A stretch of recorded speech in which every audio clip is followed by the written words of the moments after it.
Good morning students. आज हम class 9 के चैप्टर फर्स्ट को आगे कंटिन्यू कर रहे हैं और हमको क्या पढ़ना है। आज हमारा टॉपिक है physical and chemical properties of matter. मतलब पदार्थ के हमको भौतिक गुण पढ़ने हैं और पदार्थ के रासायनिक गुण पढ़ने हैं। तो हम सीखते हैं कि पदार्थ के आखिर भौतिक गुण क्या होते हैं और पदार्थ के रासायनिक गुण क्या होते हैं। तो सबसे पहले हमने हेडिंग लगाई है पदार्थ के भौतिक गुण, मतलब फिजिकल प्रॉपर्टीज ऑफ मैटर। ठीक है, तो हम जानते हैं कि पदार्थ के भौतिक गुण क्या होते हैं। देखो, कोई भी जितनी भी चीजें हमारे संसार में बनी पड़ी है सारी पदार्थ की बनी होती है। ठीक है, जैसे कि मार्कर मेरे हाथ में, तो ये भी क्या है, पदार्थ है। अब मेरे को इसके गुण की बात करनी है और एक ऐसे गुण की बात करनी है जिस गुण को मैं भौतिक गुण कहूंगा। तो ध्यान रखना, जिस गुण को आप आसानी से देख सकते हो, जिस गुण को आप आसानी से देख पाओ और जिस गुण को आप आसानी से महसूस कर पाओ। दो बातें, जिस गुण को आप आसानी से देख पाओ और जिस गुण को आप आसानी से महसूस कर पाओ, आपको उस गुण को कहना पड़ेगा पदार्थ के भौतिक गुण। तो क्या यहाँ पे मार्कर मेरे हाथ में है? क्या मार्कर को मैं देखकर मैं बोल सकता हूं कि जो मार्कर ये ठोस है? क्या ये ठोस है, द्रव है? क्या मैंने देख करके और मैंने इसको महसूस करके नहीं बोला कि ये पदार्थ है, जो ये मार्कर है कैसा है, ये मजबूत है। और साथ ही साथ ये मार्कर कैसा है, महसूस करने पर बता रहा हूं कि महसूस करने पर लग रहा है कि ये मार्कर कैसा है, ठोस है। तो हमको क्या कहना पड़ेगा कि जो ये मार्कर ठोस है, ये पदार्थ का कैसा गुण है, भौतिक गुण है। ये इस मार्कर का कैसा गुण है, इस मार्कर का भौतिक गुण है। क्यों? क्योंकि मैं इसको देखकर बता रहा हूं और महसूस करके बता रहा हूं। ठीक है, जैसे देखो यहाँ पे मैंने यहाँ पे बनाई है आइस। आइस मतलब बर्फ, सब जानते हो बर्फ। आइस बनाइए, तो आइस क्या होती है, जल का रूपित होता है। अगर हम जल को जमा दें तो क्या बन जाती है, आइस बन जाती है। तो मैं इसके बगल में लिख रहा हूं H2OS। H2O मतलब जल, और ये जल क्या हो गया, जम गया है, फ्रीज हो गया है, बर्फ बन गई है। और बर्फ कैसी होती है, सॉलिड होती है, ठोस होती है। तो बताने के लिए कि जो ये पानी है जमा हुआ है आइस के रूप में है, तो मैंने इसके नीचे लगाया है एस, मतलब जो ये जल है वो सॉलिड के रूप में है, ठोस के रूप में है। तो जो बर्फ होती है, अब मैं बोल रहा हूं कि बर्फ ठोस है, तो क्या मैं बर्फ का एक गुण नहीं बता रहा कि जो ये आइस है ये कैसी है बच्चों, ठोस है। तो क्या मैं गुण बता रहा हूं? अब सोचते हैं कि जो मैं गुण बर्फ के बारे में बोल रहा हूं कि ये ठोस है, क्या इसको मेरे को भौतिक गुण बोलना चाहिए? बोलना चाहिए। क्यों? क्योंकि मैं देखकर बता रहा हूं कि जो ये सामने में रखा हुआ है कौन है, बर्फ है। और मैं इसको टच करके महसूस कर रहा हूं कि जो ये बर्फ है ये क्या है, ठोस है, मजबूत है, द्रव नहीं है। तो मैंने इसको देखकर बताया और मैं इसको महसूस करके बताया कि जो ये हमारे सामने पदार्थ रखा हुआ है ये कैसा है, बर्फ है। तो यहाँ पर मैंने इसके अवस्था के बारे में बताया कि ये ठोस अवस्था है। तो अवस्था बच्चों क्या होती है, अवस्था को हमको भौतिक गुण कहना होगा। क्या कहना होगा, भौतिक गुण कहना होगा। ठीक है, अगर मैं इस बर्फ को क्या कर दूं, गर्म कर दूं, बर्फ को मैं गर्म कर दूं, तो आप सब जानते हो क्या बन जाएगा, द्रव बन जाएगा। अब इस द्रव के बारे में क्या बोलोगे कि सर ये अभी पदार्थ है, पदार्थ है कि नहीं है? और क्या बोलोगे अब की बार ये द्रव पदार्थ है। तो द्रव क्यों बोला, हमने देखा, हमने महसूस किया, टच किया कि भाई ये ठोस तो नहीं है, क्या है, वाटर फॉर्म में है। तो क्या बोला हमने, द्रव है। और देखकर बोल रहे हैं कि बर्फ थोड़ा दिख रही है, क्या दिख रही है, पानी दिख रहा है। तो अब हमने क्या बोला, अब इसकी अवस्था क्या हो गई, द्रव बन गई। तो ये जो अवस्थाओं की हम बात कर रहे हैं, अवस्था बच्चों क्या होती है, भौतिक गुण होती है। तो भौतिक गुण वही होते हैं पदार्थ के ऐसे गुण जिन्हें आसानी से देखा हुआ महसूस किया जा सकता है। और भी हम इसमें ऐड कर सकते हैं, जिसको आप सुगंध फील कर सकते हो। पदार्थ के ऐसे गुण को भी आप भौतिक गुण कहोगे, जिससे आप क्या कर सकते हो, स्मेल कर सकते हो, सूंघ सकते हो। पदार्थ का अगर आप कलर देख लो कि ये पदार्थ इस कलर का है, ये पदार्थ रेड कलर का है, ये पदार्थ ब्लू कलर का है, तो क्या ये इसके कलर के बारे में आप देखकर नहीं बोल रहे? तो कलर भी किसके अंदर आएगा, पदार्थों के रंग भी बच्चों भौतिक गुण के अंदर आते हैं। इनका स्वाद कैसा है, इनको आप चखकर बताओगे तो ये भी क्या कहलाएगा, भौतिक गुण कहलाएगा। तो भौतिक गुण वे होते हैं जिनको आप देख सकते हो और महसूस कर सकते हो। कलर को देख सकते हो और चख रहे हो उसको आप महसूस कर रहे हो। ठीक है, अब हमको नेक्स्ट पढ़ना है कि पदार्थ के रासायनिक गुण क्या होते हैं। तो ध्यान दो, पदार्थ के रासायनिक गुण क्या होते हैं। मैंने यहां पे लिखा H2O। अगर मैं इस H2O को ब्रेक करूं तो क्या मैं ऐसे नहीं ले सकता, H+H+O। तो ये H2O बच्चों कैसे बना होगा, ये एक हाइड्रोजन का परमाणु ये दूसरा हाइड्रोजन का परमाणु, और ये जो बाद में थर्ड नंबर पे क्या है, ऑक्सीजन का परमाणु। तो ये बर्फ, तो ये जल का मॉलिक्यूल कब बना, जब मेरे पास दो हाइड्रोजन के परमाणु होंगे और एक ऑक्सीजन का परमाणु होगा, तीनों आपस में क्रिया करेंगे और क्रिया करने के बाद क्या बना देंगे, जल बना देंगे। तो यहाँ पे तीनों परमाणु आपस में क्या की है, रासायनिक क्रिया की है। हाइड्रोजन हाइड्रोजन ऑक्सीजन क्या है, रसायन है, इन्होंने क्रिया करी है। तो इनके ऐसे गुण को जिन्होंने क्रिया करी है और क्रिया करने के बाद जल बनाया है, तो इनके ऐसे गुण को क्या कहना पड़ेगा, रासायनिक गुण कहना पड़ेगा।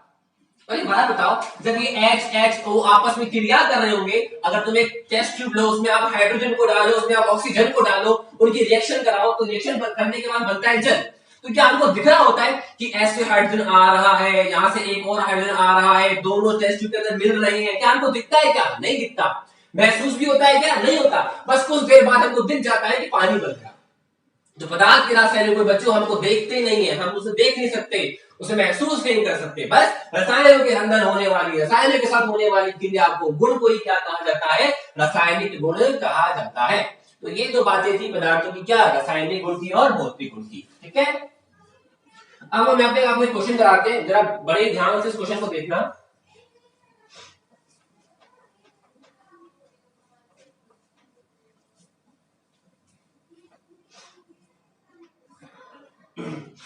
अब मैं क्या कर रहा हूं, मैं अवस्थाओं को देख रहा हूं, सब ध्यान से देखना, मैं बात कर रहा हूं अवस्थाओं की। ठीक है, मैं इसे बात कर रहा हूं, अवस्थाओं की बात कर रहा हूं।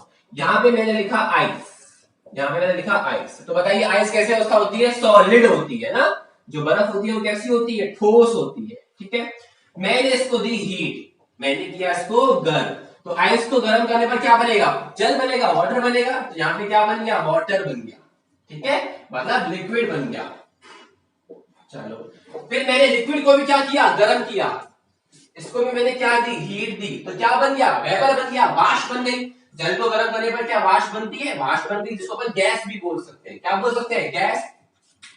तो क्या यहाँ पे धीरे धीरे अवस्थाएं चेंज हो रही है, सब बताओ, चेंज हो रही है। पहले क्या बोल रहे थे सर, पहले ये ठोस है, उसके बाद क्या बोल रहे थे सर, गर्म करने पर अभी द्रव बन गया, और द्रव बनने के बाद क्या बोल रहे हो, अभी गैस बन गया। तो ये बदलाव आ रहे हैं, तुम बता पा रहे हो, कब बता पा रहे हो, जब तुम इसको देख रहे हो और इसको महसूस कर रहे हो। तो बार बार गर्म करने पर क्या हो रहा है, मैं ऐसे बोल दूं पदार्थ के भौतिक गुण बदल रहे हैं। मैंने रासायनिक गुण क्यों नहीं बोला, क्योंकि तुम देखकर बोल रहे हो, तुम महसूस करके बोल रहे हो। जिन गुणों को तुम देखते हो और महसूस कर पाते हो वो भौतिक गुण होते हैं। तो यहाँ पर मेरे को ऐसे नहीं बोलना पड़ेगा कि यहाँ पर पदार्थ के भौतिक गुण क्या हो रहे हैं, चेंज हो रहे हैं। पहले ठोस था, अब द्रव है, अब क्या है, वाष्प है। तो पदार्थ के भौतिक गुण तो बदल रहे हैं तब जब उसको हम क्या दे, लगातार हीट दे रहे हैं। लेकिन क्या इस केस के अंदर इसके रासायनिक गुण भी चेंज हो रहे हैं, क्या नहीं हो रहे। क्यों, क्या बोलेंगे सर, है तो बर्फ, है तो पानी, है तो H2O, लेकिन बस जमे हुए रूप में। तो सर इसको खोल के देखो, H+H+O, तो बना तो अब भी दो हाइड्रोजन और एक ऑक्सीजन से ही है। सर भले द्रव अवस्था में आ गया, लेकिन है तो H2O ही। सर खोल के लिखो, H+H+O, अब भी किससे बना है, दो हाइड्रोजन और एक ऑक्सीजन से। सर वाष्प भी तो है, लेकिन किसकी वाष्प है, H2O की तो है। तो लिखोगे तो क्या, H+H+O, अब भी दो हाइड्रोजन और एक ऑक्सीजन से बना है। तो तीनों स्थितियों में जो इसके रसायन है वो क्या है, सेम है। तो रासायनिक गुण तो इसके अंदर नहीं बदल रहे, केवल कौन से गुण बदल रहे हैं, भौतिक गुण बदल रहे हैं। तो ध्यान देना, अगर मुझसे क्वेश्चन पूछे कि आपके पास एक आइस है, उसको गर्म करते जा रहे हो, तो बताओ क्या इसके भौतिक गुण बदलेंगे, क्या लिख कर आओगे, हाँ। क्या इसके रासायनिक गुण बदलेंगे, क्या लिख कर आओगे, नहीं। ठीक है, अब इसका ये मतलब नहीं है कि रासायनिक गुण बदलते ही नहीं है ना। अगर एक पदार्थ है तो उसका रासायनिक गुण नहीं बदलेगा। अगर नमक है, नमक का एक गुण है कि नमक किसी से क्रिया कर यही बनाता है, तो उस पदार्थ से क्रिया करके नमक हमेशा वही बनाएगा। आप एक पदार्थ के रासायनिक गुण को चेंज नहीं कर सकते। अगर मेरे आप में Zn है, क्या है, Zn, अगर इस Zn को मैं, आपने 8 में पढ़ा होगा, अगर इस Zn को मैं H2SO4 में मिला दूं, किसमें मिला दूं, H2SO4 में, तो हाइड्रोजन गैस बनती थी। क्या बनती थी, हाइड्रोजन गैस। तो तुमने क्या सीखा सर, Zn का एक गुण है, Zn क्रिया कर रहा है किससे, H2SO4 से, और क्या बना रहा है, हाइड्रोजन गैस बना रहा है। तो ये क्या भौतिक गुण है, नहीं। कैसा गुण है, रासायनिक गुण है। क्यों, क्योंकि रासायनिक की विषय हो रही है क्रिया। तो बच्चों कैसा गुण है, रासायनिक गुण है। तो क्या Zn का रासायनिक गुण वैसे बोल दूं कि Zn हमेशा H2SO4 से क्रिया करके H2 गैस ही बनाएगा। अब क्या ये इसका कभी चेंज होगा? नहीं होगा। कभी भी कहीं भी अगर तुम Z की क्रिया H2SO4 से कराओगे तो वो हमेशा क्या बना के देगा? H2 ही बना के देगा। तो Zn का रासायनिक गुण चेंज नहीं होता, लेकिन आप इसके भौतिक गुणों को चेंज कर सकते हो, गर्म करके इसको कभी द्रव में कभी ठोस में ऐसे हम कन्वर्ट कर सकते हैं रसायनों को भी। ठीक है, तो नेक्स्ट क्वेश्चन करते हैं। क्वेश्चन कह रहा है prove that there is a space between molecules of matter. मतलब हमें सिद्ध करना है कि जो पदार्थ में उपस्थित जो अणु होते हैं, जो मैटर में मॉलिक्यूल्स होते हैं, उनके बीच में क्या होता है? रिक्त स्थान होता है। मतलब उनके बीच में क्या होता है? स्पेस होता है। हमको बताना है सर कि आप एक पानी ले लो, मान के चलो हम पानी ले रहे हैं, जब हम द्रव ले रहे हैं तो है तो पदार्थ, जब द्रव का पदार्थ बोल रहे हो तो द्रव बहुत सारे अणुओं से मिलकर बना होगा ना।